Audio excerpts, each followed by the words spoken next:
Olá pessoal, sejam muito bem-vindos a mais uma aula de crioulo.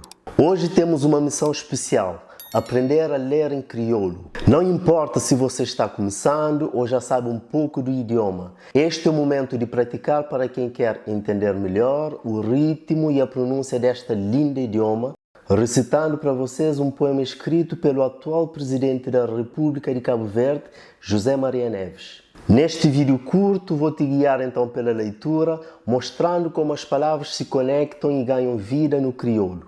Você está preparado? Então não começa. Então o nome do poema que não sabem ler é Destino.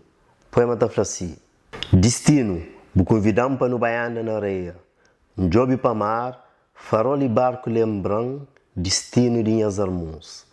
Desde que ilhas começam a inti de alguém, mar levando para o mundo. No bem para que morre de míngua, no seita de dignidade. Tempo muda, revolução bem, Cabo Verde vira república. Nossa esperança era finca pena terra, mas tempo já torna muda. Outras tempestades estão na crista de onda.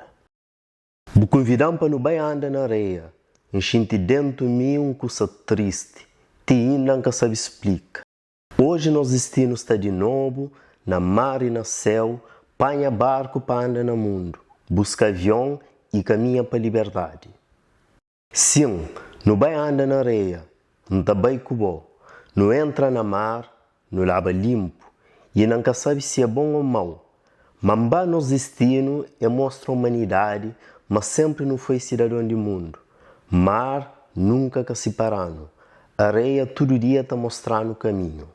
Então esse poema é de autoria do atual presidente da República de Cabo Verde, José Maria Neves. Para resumir então, assim no Tabata Pratica, eu sou a fala crioulo, esse tema fala sobre destino de Cabo Verdeanos, assim, sobre aquele que foi desde o início, desde quando não começa da viagem, sabendo que nós é pessoas de ilhas, sempre vocação de povo cabo-verdiano foi de sair de Cabo Verde, viaja para o mundo fora.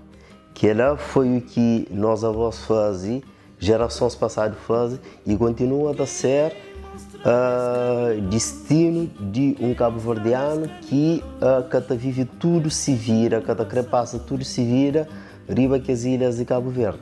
Para modo é querer com este mundo, é querer ter a melhor condição de vida, é querer busca para ele e para que tenha também pedir a sua família.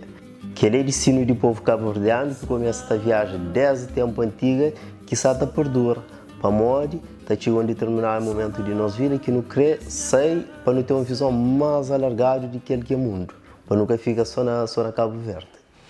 Então, como foi a experiência? Conseguiu acompanhar a leitura? Não se esqueça que a prática é a chave para dominar o crioulo. Pratique, releia, desafie-se a aprender mais. Se tiverem alguma dúvida ou quiserem comentar algo, é só deixar nos comentários que responderei com todo o gosto. Se gostou dessa aula e quer aprender mais e ajudar o canal também a crescer mais, deixe o seu like, compartilhe com os seus amigos e se inscreva no canal para não perder os próximos vídeos. Obrigado por assistir. Até outro dia.